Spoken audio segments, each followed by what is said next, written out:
So it's been confirmed then that it's William and not the King, not Charles, who will be going to the Pope's funeral. There were some erroneous reports a few days ago that the King would be going.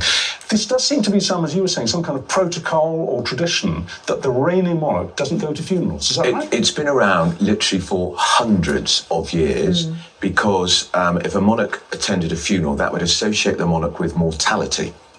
Right. Honestly, it's as significant as that.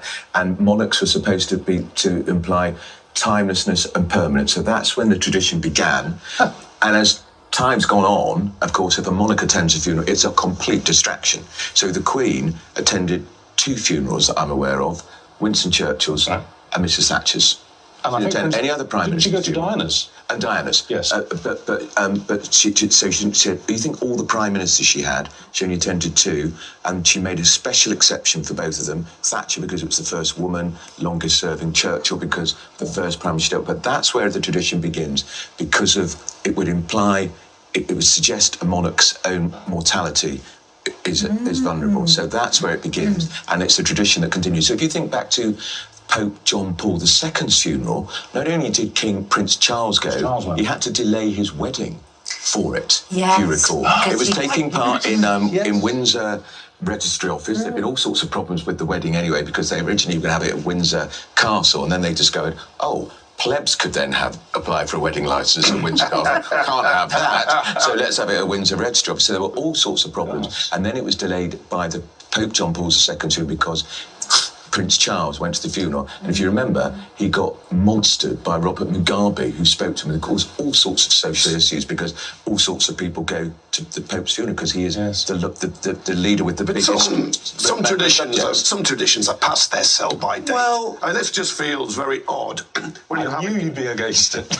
No, well, you're going to have a gathering of the world leaders and heads of state, and our head of state isn't going to be there. Now, if it was anything to do with his health and his cancer treatment, then I would understand. But I think that's the assumption when you hear that King Charles won't be attending. I know, and I can accept that explanation. I can accept it. But he did go along with Camilla to see the Pope just before he died. He was the last head of state to have an audience. Because J.D. Vance went afterwards, but he's only a vice president. And he got about a minute. So it just does feel a bit odd that way in terms of the UK being represented. I know the Prime Minister will be there, but the Prime Minister isn't the constitutional monarchy, the weird system we have. He isn't the head of... But you can bet that if you're going to talk about getting monstered by another world leader, Donald Trump would take the opportunity, wouldn't he? You will see Donald Trump will be with Prince William. I can see the photograph already. Somehow he will make sure that he's by Prince William. And there will be conversations, and there will be all sorts of conversations will take place there anyway, because it's a meeting of the clan of world leaders. But isn't this fascinating?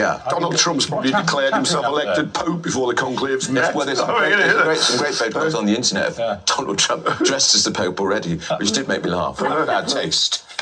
Just a joke, honestly. I just find this intriguing. What's happening in Rome right now, it's been happening for the last 36 hours, 48 hours, is timeless. It's not just tradition. There's something about the state of humanity, which at moments like this reverts to a timelessness, like you talk about this tradition about the monarch not going to funerals. That goes back hundreds and hundreds of years.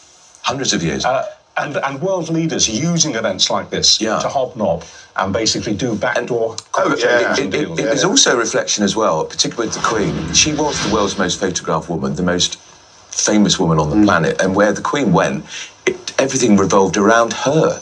And she would have felt that she would steal the thunder. She would, and that is another factor. But that's where it began, all about mortality. Every death is an opportunity for them to go around hobnob. Because the Catholic Church must be the world's oldest institution, or one of the world's oldest. William is also a king in waiting, and this is a big part of his becoming a monarch, being on the international stage, diplomatic stage in his own right as the Prince of Wales, as his father was before. Well, speaking of traditions, it seems to be becoming the tradition of the week for government ministers right up to the top, including the Prime Minister, to do screeching U-turns. You can almost smell the burning rubber.